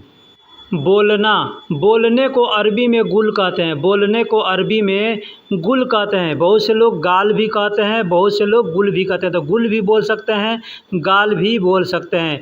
गाल या गुल का मतलब होता है कहो या बोलो या बताओ या कह दो या बोल दो या बता दो, तो इसके लिए गाल या गुल का इस्तेमाल भी करते हैं। जैसे अगर हमको किसी से कहना होगा कि बोलो तो कहेंगे गाल यानी बोलो। मैं बोलूं तो कहेंगे अना गाल यानी मैं बोलूं या मैं कहूं या मैं बताऊं। तो ये जितने अल्फाज हैं वहाँ पे गाल या गुल का इस्तेमाल किया जाता है। अरबी के लिखावट में कुल लिखा जाता है। जैसे आपने अगर कुरान पढ़ा होगा तो उसमें लिखा है कुल हु अल्लाहु अहद, तो कुल का मतलब होता है कह दो। अल्लाह अहद यानी अल्लाह एक है। अहद का मतलब एक होता है और अल्लाह का मतलब अल्लाह होता है, और कुल का मतलब कह दो या बोल दो या बता दो। सुनने को अरबी में एस्मा कहते हैं, सुनने को अरबी में एस्मा कहते हैं। जैसे कहना है कि सुनो तो कहेंगे एस्मा, सुन रहा हूँ तो कहेंगे अना एस्मा, यानी सुन रहा हूँ या मैं सुन रहा हूँ बात एक है, ठीक है। तो कहेंगे अना एस्मा। तुम सुनो तो कहेंगे इंत एस्मा, या तुम सुन रहे हो तो भी कहेंगे इंत एस्मा। यानी सुनने को जहाँ भी इस्तेमाल किया जाएगा वहाँ पे हम एस्मा बोल सकते हैं। एस्मा हिंदी और उर्दू में हम लोग बोलते हैं सुनो या सुन रहा हूँ, सुनूंगा, सुनता हूँ, लेकिन अरबी में बोलेंगे एस्मा यानी सुनो या सब जगह पे ये आ जाएगा। नहाना यानी नहाने को अरबी में सब्बा कहते हैं, नहाने को अरबी में सब्बा कहते हैं। सब्बा का मतलब नहाना होता है। अगर किसी से कहना है मैं नहा रहा हूँ तो कहेंगे अना सब्बा, या मैं नहा लूँ तो भी कहेंगे अना सब्बा। तुम नहा लो तो कहेंगे इन तसब्बा यानी तुम नहा लो। वह नहा रहा है तो कहेंगे हो व सब्बा यानी वह नहा रहा है या वह नहा ले या वह नहा लिया, ऐसे भी इस्तेमाल करते हैं। नहाने को अरबी में सब्बा कहते हैं।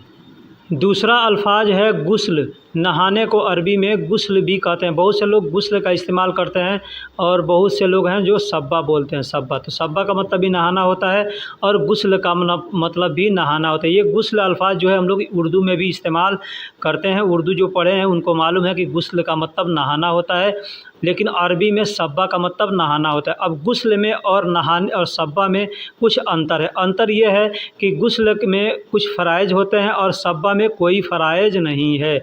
सब्बा यानी बदन पे पानी गिरा लिया तो नहाना, उसको नहाना कहते हैं, ठीक है। लेकिन गुस्ल है तो गुस्ल में 3 फ़राइज़ होते हैं। उस फ़र्ज़ के साथ अगर हम नहाते हैं तो उसको हम गुस्ल कहते हैं। धोना, धोने को अरबी में गसील कहते हैं। धोने को अरबी में गसील कहते हैं। कुछ भी धोना है, हाथ धोना है, मुंह धोना है, कपड़ा धोना है, घर धोना है, गाड़ी धोना, यानी कुछ भी धोना होगा तो कहेंगे गसील। गसील मतलब धोना। धो रहा हूँ, धोऊंगा, धोता हूँ तो कहेंगे गसील। जालान, अरबी में कहते हैं जालान और हिंदी में कहते हैं गुस्सा होना, नाराज़ होना। यानी कोई आदमी नाराज़ होता है, गुस्सा करता है तो उसको कहते हैं कि जालान। जालान यहाँ पे हमने उल्टा लिख दिया है, इसके लिए मैं माफ़ी चाहता हूँ। यहाँ हमने हिंदी की जगह पे अरबी लिख दिया और अरबी की जगह पे हिंदी लिख दिया है। लेकिन मैं बोल कर बतला रहा हूँ कि गुस्सा होने को, नाराज़ होने को अरबी में जालान कहते हैं, जालान। खुश होना, उर्दू में, हिंदी में हम लोग कहते हैं खुश। खुश या खुश होना, तो उसको अरबी में कहते हैं मबसूत। मबसूत का मतलब भी होता है खुश। और फरहान, फरहान का मतलब भी होता है खुश। और सईद, सईद का मतलब भी होता है खुश। यानी ये 3 अरबी के अल्फाज हैं जो हमें मालूम है, उसको मैं यहाँ लिख रहा हूँ। खुश होने को अरबी में 3 तरीके से बोलते हैं। मबसूत भी कहते हैं, फरहान भी कहते हैं और सईद भी कहते हैं। रोना, रोने को अरबी में यबकी कहते हैं। रोने को अरबी में यबकी कहते हैं। अब इसको बहुत से लोग आम ज़ुबान में, बोलचाल में, कोई तबकी कहता है, कोई अबकी कहता है, कोई यबकी कहता है, ठीक है। लेकिन उसका जो असल अरबी है वो यबकी। यबकी यानी रोने को अरबी में यबकी कहते हैं, यबकी। हंसना, हंसना, हंसने को अरबी में यजहक कहते हैं। हंसने को अरबी में यजहक कहते हैं। यानी कोई आदमी हंसता है ना तो उसको यजहक कहते हैं। यजहक मतलब हंस रहा है, ठीक है। मारना, मारने को अरबी में उदरूब कहते हैं। उदरूब, उदरूब यानी मारना। कोई किसी को मारता है तो कहेंगे उदरूब, या किसी को मारना है और कहना है कि मारूंगा तो भी कहेंगे उदरूब। कोई मार रहा है तो भी कहेंगे उदरूब, ठीक है। तो मारने को अरबी में उदरूब कहते हैं। तो दोस्तों, वीडियो कैसी लगी कमेंट बॉक्स में ज़रूर बतलाइएगा। अगर वीडियो में कोई गलती हुई है उसको आप कमेंट्स में लिख करके बताइएगा, ठीक है। फिर मिलेंगे किसी अगले वीडियो में, तब तक के लिए खुदा हाफिज़। ये सीरीज़ अगर आपको अच्छा लग रहा है, जैसे छोटे छोटे शब्दों का मतलब बतला रहा हूँ, तो अगर ये वीडियो आपको अच्छी लगती है तो आप हमें कमेंट में बताइएगा, फिर मैं अगला पार्ट भी इसका बनाऊँगा, ठीक है। इस तरह से छोटे छोटे शब्दों को अगर आप याद करेंगे, सीखेंगे, एक वीडियो में 40, 50, 45 इस तरह से सेंटेंस दे रहा हूँ ताकि आपको सीखने में, समझने में आसानी हो, ठीक है। फिर मिलेंगे किसी अगले वीडियो में, तब तक के लिए अल्लाह हाफिज़।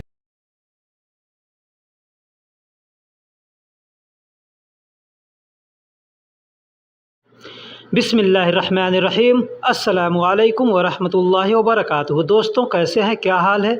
उम्मीद करता हूं कि खैर वाफ़ियत से होंगे।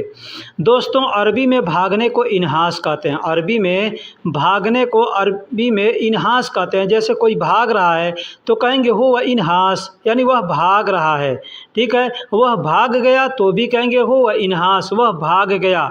या वह भाग जाएगा, ये बात अगर हमको किसी से बतलाना है तो भी कहेंगे हुवा इन्हास, यानी वह भाग जाएगा, ठीक है।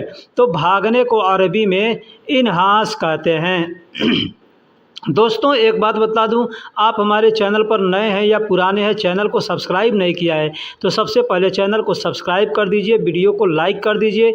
और अगर आप इस तरह के वीडियो को देखना चाहते हैं हमेशा और कुछ सीखना चाहते हैं तो बेल आइकन को ऑल पे क्लिक कर दीजिए, ताकि ऑल पे क्लिक रहेगा तो आपको हमारी आने वाली सारी वीडियो के नोटिफिकेशन आपके पास पहुँचते रहेंगे और आपको वीडियो ढूँढने की ज़रूरत नहीं पड़ेगी, आप देख सकते हैं, ठीक। तो भागने को हमने बताया कि अरबी में कहते हैं इन्हास। इन्हास का मतलब भाग गया या भाग जाएगा या भागेगा, ठीक है।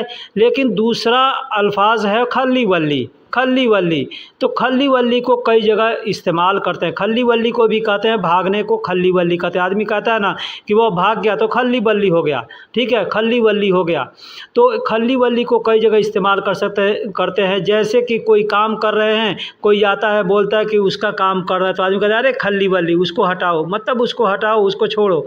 तो उसको भी कहते हैं खल्ली वल्ली यानी भगाओ। तो खल्ली वल्ली को यहाँ पे भी इस्तेमाल करते हैं। अगर अलग अलग करके अगर बोलेंगे तो खल्ली को कहते हैं छोड़ना। खल्ली का मतलब छोड़ना होता है, यानी छोड़ दो, कोई चीज़ को पकड़े हो तो छोड़ दो तो कहेंगे खल्ली यानी छोड़ दो। किसी को पकड़े हैं कहेंगे जाने दो तो भी कहेंगे खल्ली यानी जाने दो। ठीक है, तो उसी अल्फाज के मिला जुला है खल्ली वल्ली कहते हैं, यानी भागने को, कोई भाग गया या भगा दो तो कहते हैं खल्ली वल्ली। भगाओ, हटाओ, छोड़ दो, जाने दो, खल्ली वल्ली।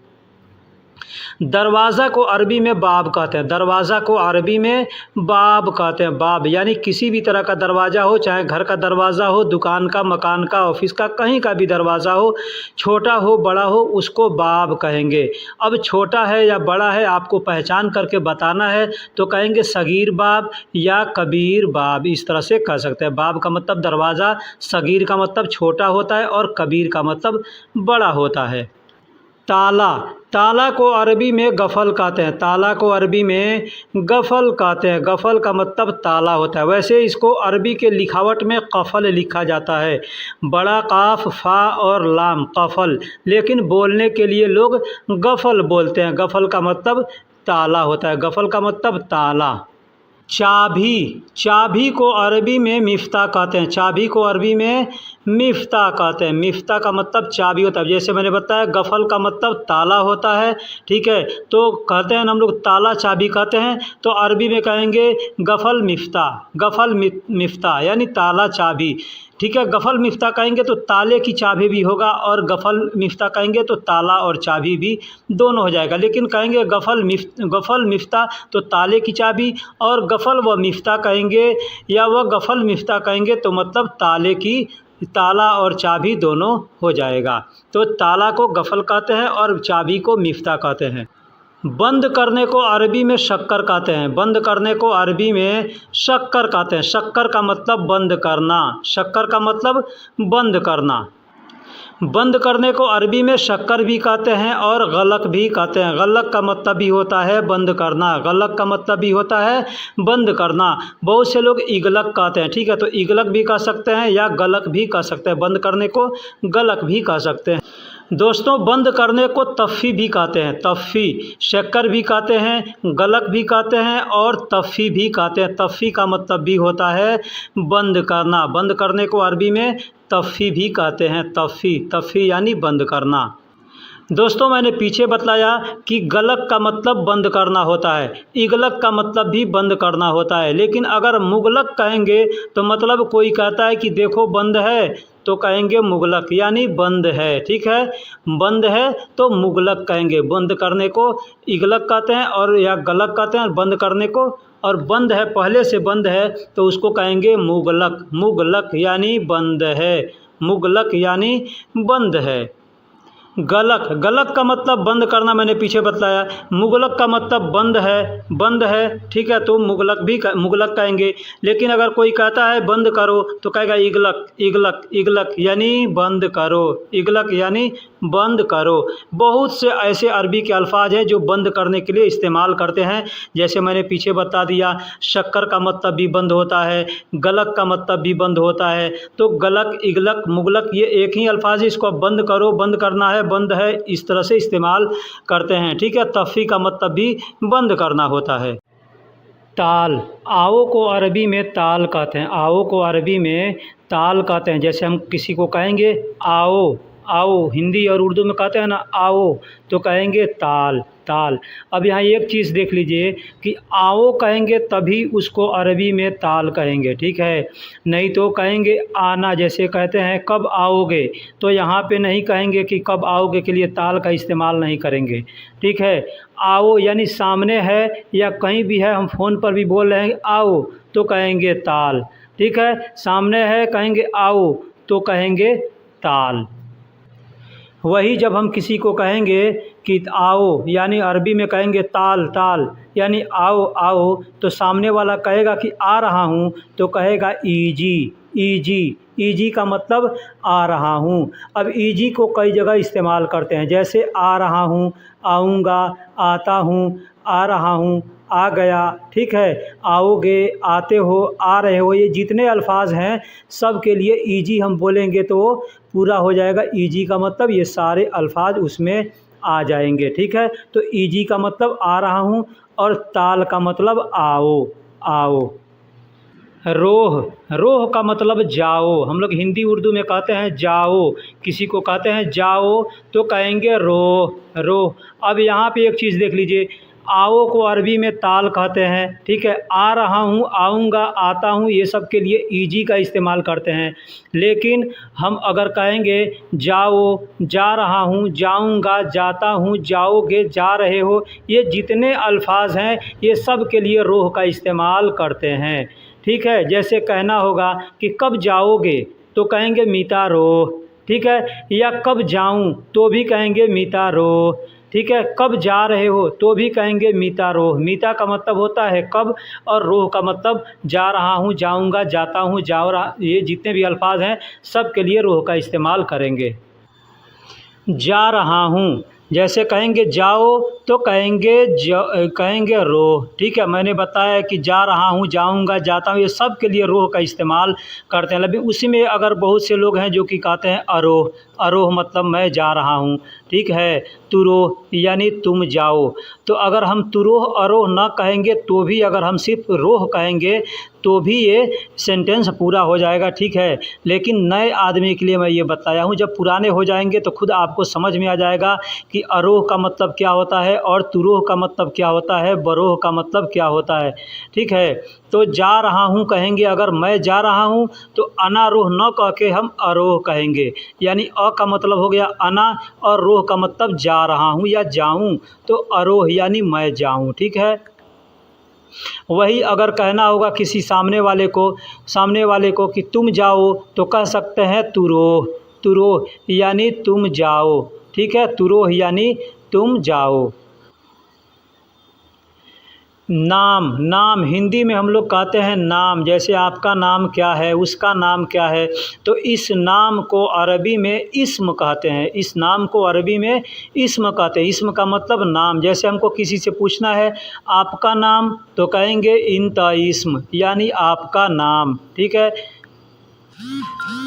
अब यहाँ पे एक चीज़ समझ लीजिए कि मैंने बतलाया कि इस्म का मतलब नाम होता है, ठीक है। अब इसमें आप पढ़ते हैं, कुरान पढ़ते हैं या बिस्मिल्लाह करते हैं तो इसमें बिस्म, बिस्म आता है ना, तो बिस्म का मतलब होता है नाम, यानी ब का मतलब होता है साथ, ब का मतलब होता है साथ, और इस्म का मतलब होता है नाम, यानी साथ नाम, ठीक है। साथ नाम के हम बिस्मिल्लाह कहते हैं तो साथ नाम के, सिर्फ बिस्म कहेंगे तो साथ नाम के। अब उसमें अल्लाह का नाम लेते हैं तो साथ नाम अल्लाह के, यानी बिस्मिल्लाह, ठीक है।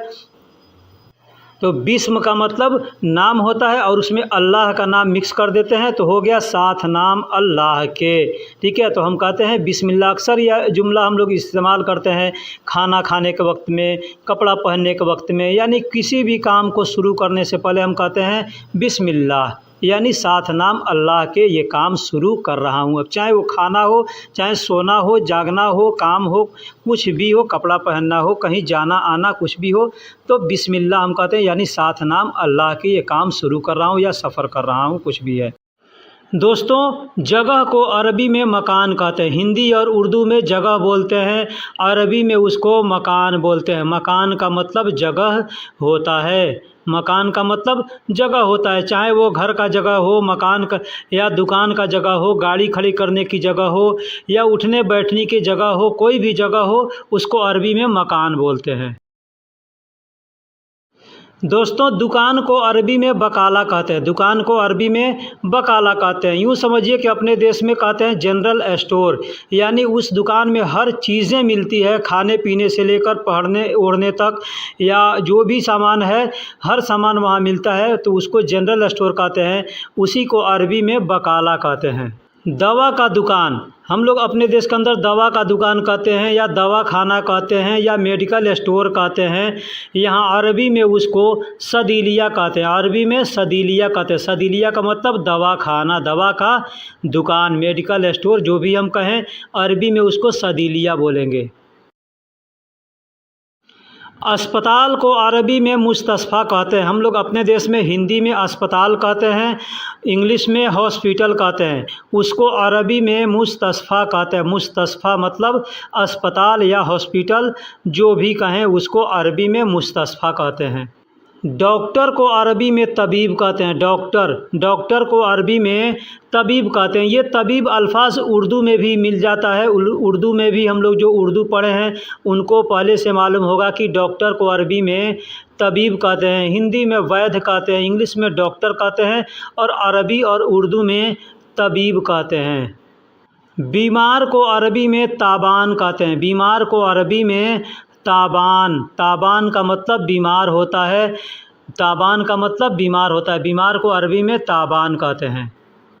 बीमार को अरबी में मरीद भी कहते हैं। मरीद यानी बीमार। ये अल्फाज आप उर्दू में आपको मिल जाएगा। उर्दू जो लोग पढ़े हैं उनको मालूम होगा, या अपने देश के अंदर उर्दू या हिंदी कोई भी होगा, वो लोग बोलते हैं मरीज बोलते हैं अपने देश के अंदर। मरीज का मतलब बीमार होता है। वही अल्फाज सेम है। अरबी में उसको मरीज न कह के मरीद कहते हैं।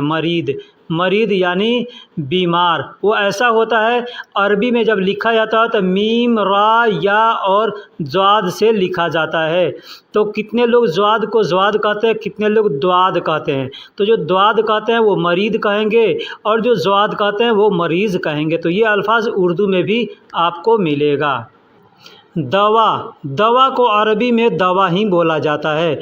उर्दू, हिंदी, कोई भी लैंग्वेज हो उसमें हम लोग अपने देश के अंदर दवा को दवा कहते हैं। अरबी में भी दवा को दवा ही कहा जाता है।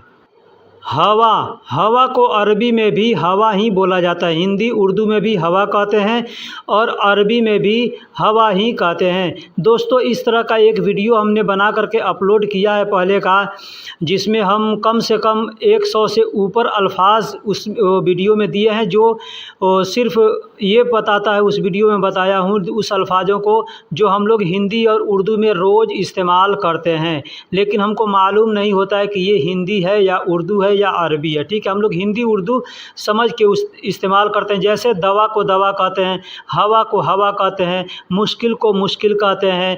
ठीक है, बीमार को मरीज़ कहते हैं। ये ऐसे अल्फाज है, कम से कम 100 से ऊपर अल्फाज है उस वीडियो में हमने बनाया है। अगर आपको वो वीडियो चाहिए, नहीं मिलता है, तो आप हमसे लिंक मांगिएगा, मैं उसका लिंक दे दूँगा। इंशाल्लाह आप देख करके उससे फ़ायदा उठा सकते हैं।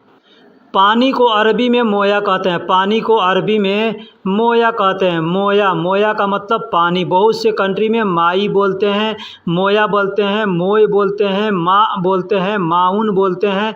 ठीक है, तो पानी के का भी कई तरीके से नाम है। नाम एक ही है, लेकिन उसको बोलने का अलग अलग तरीका है। अलग अलग क्षेत्रों के हिसाब से ये नाम बदल जाता है। पीने को अरबी में शरब कहते हैं। पीने को अरबी में शरब कहते हैं। कुछ भी पीना हो, पानी पीना हो, दूध पीना हो, शरबत पीना हो, कोई भी चीज़ पिएंगे तो उसको शरब कहेंगे। शरब यानी पीना। खाना खाने को अरबी में अक्किल कहते हैं। खाना खाने को अरबी में अक्किल कहते हैं। अब कुछ भी खाएंगे तो उसको अक्किल कहेंगे। खाना खाएंगे तो भी अक्किल कहेंगे, नाश्ता खाएंगे तो भी अक्किल कह सकते हैं। अब कोई भी चीज़ खाने, जैसे फल है, फ्रूट है, चाहे खाना है, रोटी है, जो भी चीज़ आप खाएंगे तो उसको अक्किल कहते हैं। खाने को अक्किल कहते हैं। दोस्तों, मैंने बताया कि खाना खाने को अक्किल कहते हैं और खाना को अरबी में तो आम कहते हैं। खाना को अरबी में तो आम कहते हैं। दाल, चावल, रोटी, सब्जी जो कुछ भी है उसको तो आम कहेंगे, उसको तो आम कहेंगे। लेकिन जब उसको खाएंगे तो कहेंगे अक्किल मतलब खा रहा हूँ या खाऊंगा या खाता हूँ। कोई पूछता है आपसे खाना खा रहे हैं, कोई पूछता है क्या कर रहे हो, तो कह सकते हैं अक्किल, यानी खाना खा रहा हूँ। चलने को अरबी में यमसी कहते हैं। चलने को अरबी में यमसी कहते हैं। यमसी का मतलब चलना होता है। जैसे हम चलते हैं तो उसको यमसी कहेंगे। कोई कहेगा चलो तो कहेगा यमसी, या चलता हूँ तो कहेंगे यमसी, यानी चलता हूँ, चलूँगा, चल रहा हूँ, सब के लिए यमसी का इस्तेमाल किया जाता है। रोको या रुको। रोको या रुको यानी रुकने को अरबी में वक़्फ़ कहते हैं। किसी से कहेंगे रोको तो भी कहेंगे वक़्फ़, रुको तब भी कहेंगे वक़्फ़, या रुकना है तो भी कहेंगे वक़्फ़, रुका हूँ तो भी कहेंगे वक़्फ़। ठीक है, यानी जितने भी अल्फाज हैं रोको, रुको, रुकूंगा, रुकता हूँ, सब के लिए वक़्फ़ का इस्तेमाल किया जाता है। चलो उठो, चलो उठो, किसी को कहना हो कि चलो उठो तो कहेंगे यल्ला गुम, यल्ला गुम, यानी पीछे मैंने बताया कि चलने को अरबी में यमसी कहते हैं। ठीक है, लेकिन चलने को अरबी में यल्ला भी कहते हैं, लेकिन यमसी और यल्ला अलग अलग तरीके से इस्तेमाल किया जाता है। ठीक है, तुरंत हमको कहना है किसी से चलो चलो तो कहेंगे यल्ला, यल्ला यानी चलो।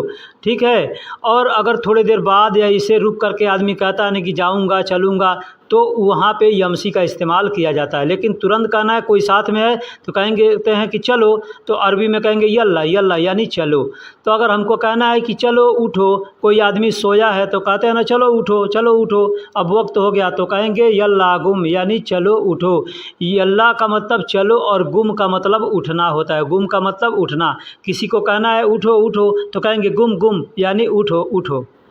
दोस्तों अभी मैंने बताया कि कहेंगे चलो उठो तो कहेंगे यल्ला गुम। अब वही कहना है कि जल्दी उठो, जल्दी उठो तो कहेंगे गुम बदरी, गुम बदरी। गुम का मतलब उठो होता है और बदरी का मतलब जल्दी होता है। बदरी का मतलब जल्दी होता है, तो कहना होगा जल्दी उठो तो कहेंगे गुम बदरी, गुम बदरी। या यूँ भी बोल सकते हैं सूरा गुम, सूरा गुम। सूरा का मतलब ही होता है जल्दी और बदरी का और गुम का मतलब उठो, तो कह सकते हैं सूरा गुम या गुम बदरी। अक्सर ज़्यादा लोग इस्तेमाल करते हैं गुम बदरी यानी जल्दी उठो। दोस्तों जल्दी को अरबी में बदरी कहते हैं। मैंने पीछे बताया कि जल्दी को अरबी में बदरी भी कहते हैं और सूरा भी कहते हैं। सूरा का मतलब भी होता है जल्दी और बदरी का मतलब भी होता है जल्दी। गुम, गुम का मतलब उठना होता है। कहेंगे किसी को उठो तो कहेंगे गुम। इसको मैंने अलग अलग भी बता दिया है ताकि आदमी को समझ में आ जाएगा, और एक में भी मैंने बता दिया है। ठीक है, तो उठने को अरबी में गुम कहते हैं, गुम यानी उठो। तोड़ना, हिंदी उर्दू में कहते हैं तोड़ना, अरबी में कहते हैं कसर, कसर यानी तोड़ना। अब कोई चीज़ टूट गया तो कहेंगे कसर, तोड़ दिया तो कहेंगे कसर, तोड़ूंगा तो कहेंगे कसर। ठीक है, तो कसर का इस्तेमाल कई जगह किया जाता है। कसर का मतलब टूटना, यानी जो भी चीज़ टूटने के लिए है, जैसे लकड़ी टूट गया, प्लेट टूट गया, कुर्सी टूट गया, गिलास टूट गया तो कहेंगे कसर, कसर। वज़ू भी टूट जाए तो कहेंगे कसर। ठीक है, कसर का मतलब टूट गया या तोड़ना। पहले से कोई चीज़ टूटा हुआ है तो कहेंगे मकसूर, मकसूर। पहले से कोई टूटा हुआ है तो कहेंगे मकसूर यानी पहले से टूटा हुआ है, पहले से टूटा हुआ है। अब दोस्तों ये मकसूर अल्फाज आया तो मैं यहाँ पे एक चीज़ बताता चलूँ कि किसी भी अल्फाज के शुरू में अगर आप म का इस्तेमाल करते हैं तो वो आपको पहचान दिलाता है कि ये काम पहले से हो गया है, ये काम पहले से हो गया है। वहाँ पे म का इस्तेमाल किया जाता है अल्फाज के शुरू में। जैसे मकसूर मतलब टूटा हुआ, मफतूह यानी खुला हुआ, मशक्कर यानी बंद। ठीक है, तो इस तरह के बहुत से अल्फाज हैं, यानी किसी भी अल्फाज के शुरू में आप म का इस्तेमाल कर देते हैं तो उसका मतलब होता है वो काम पहले से हो गया है। जैसे टूटा हुआ को कहेंगे मकसूर।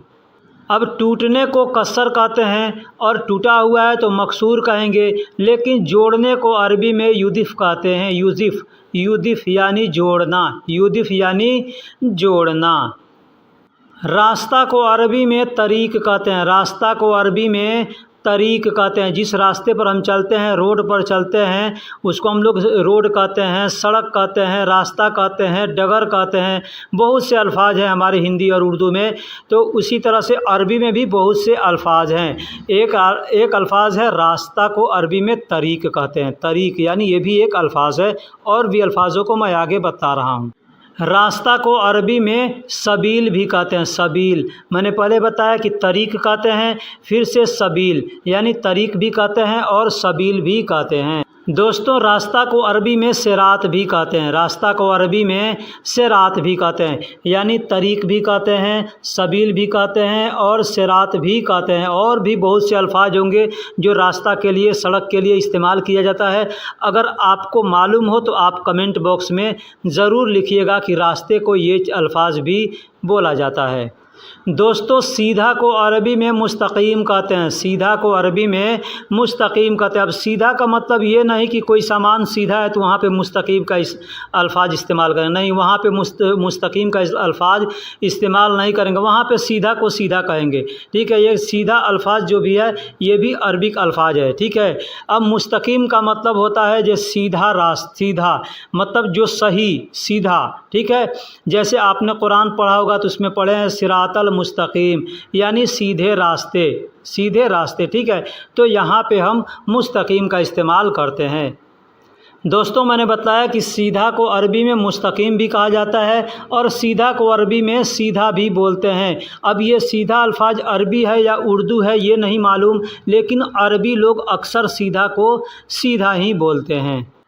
सीधा को अरबी में अलातूल भी बोलते हैं, अलातूल यानी सीधा भी। अलातूल कहाँ इस्तेमाल किया जाता है? अलातूल का मतलब कोई लकड़ी सीधा है उसको सीधा नहीं बोलेंगे, उसको अलातूल नहीं बोलेंगे। मतलब हम कहीं जा रहे हैं, किसी से पूछना है कि हमको दम्माम जाना है, इसका रास्ता बता दो, तो अगर सीधा रास्ता है तो आदमी कहेगा अलातूल रो, अलातूल रो, यानी सीधा जाओ या लगातार जाओ। ठीक है, वो तो इसको अलातूल कहते हैं। यानी या कोई काम कर रहे हैं तो हम कहेंगे अलातूल, यानी लगातार करते रहो तो भी कहेंगे अलातूल। ठीक है, तो अलातूल का मतलब सीधा भी होता है और लगातार भी होता है। दोस्तों बहुत या ज़्यादा ये दो अल्फाज हैं, बहुत या ज़्यादा, तो इसको अरबी में मर्रा कहते हैं, मर्रा।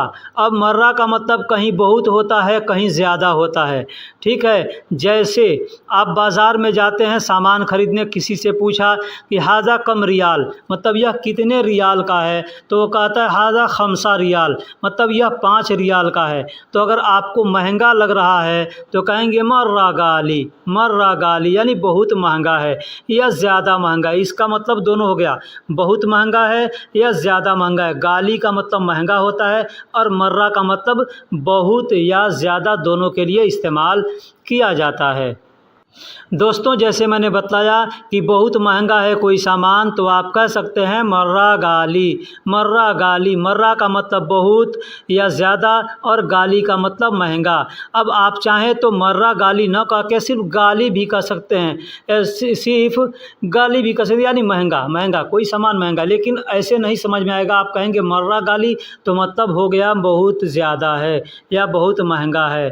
ठीक है, या सिर्फ मर्रा भी बोल सकते हैं। कोई सामान पूछते हैं, कोई कहता है कि ये इतने रियाल का है तो आप कहेंगे मर्रा, मर्रा मतलब ज़्यादा है। ठीक है दोस्तों, मैंने बताया कि मर्रा का मतलब बहुत भी होता है और ज़्यादा भी होता है, लेकिन मर्रा का मतलब बार बार भी होता है। जैसे कोई हम काम करते हैं, कोई कहता है कि ना करो, फिर भी हम करते हैं, फिर कहता है ना करो, फिर हम करते हैं, तो आदमी कहता है कि मर्रा मर्रा, यानी बार बार एक ही गलती ना करो। मर्रा मर्रा मर्रा वाहिद खल्तान माफ़ी सौवी, यानी एक ही गलती को बार बार न करो तो कहेगा मर्रा मर्रा। ठीक है, मर्रा मर्रा का मतलब भी बार बार होता है। अब कहते हैं वाहिद मर्रा यानी एक बार, इत्नैन मर्रा यानी 2 बार। ठीक है, और वही कहेंगे तलाता मर्रा, अरबा मर्रा, तो ऐसे भी कह सकते हैं 1 बार 2 बार 4 बार, हम लोग अपने देश में कहते हैं ना, तो 1 बार 2 बार 3 बार 4 बार। तो उसी को अरबी में भी कह सकते हैं वाहिद मर्रा, इत्नैन मर्रा, तलाता मर्रा, अरबा मर्रा, खमसा मर्रा, जितना मर्रा कहना है कह सकते हैं। लेकिन वही कहेंगे कि बार बार तो कहेंगे मर्रा मर्रा यानी बार बार। दोस्तों मैंने बताया कि एक बार कहेंगे तो कहेंगे वाहिद मर्रा, दूसरी बार कहेंगे तो इत्नैन मर्रा कह सकते हैं या तानी मर्रा भी कह सकते हैं। तानी का मतलब भी दूसरा होता है और इत्नैन का मतलब भी दूसरा होता है। दोस्तों मैंने बताया कि वाहिद मर्रा बोल सकते हैं, ठीक है, लेकिन अव्वल मर्रा भी बोला जा सकता है। अव्वल का मतलब भी एक होता है, पहला होता है, लेकिन अव्वल का मतलब एक नहीं होता, पहला होता है। ठीक है, और वाहिद का मतलब एक होता है। तो अगर हमको कहना है कि पहली बार, क्या कहेंगे?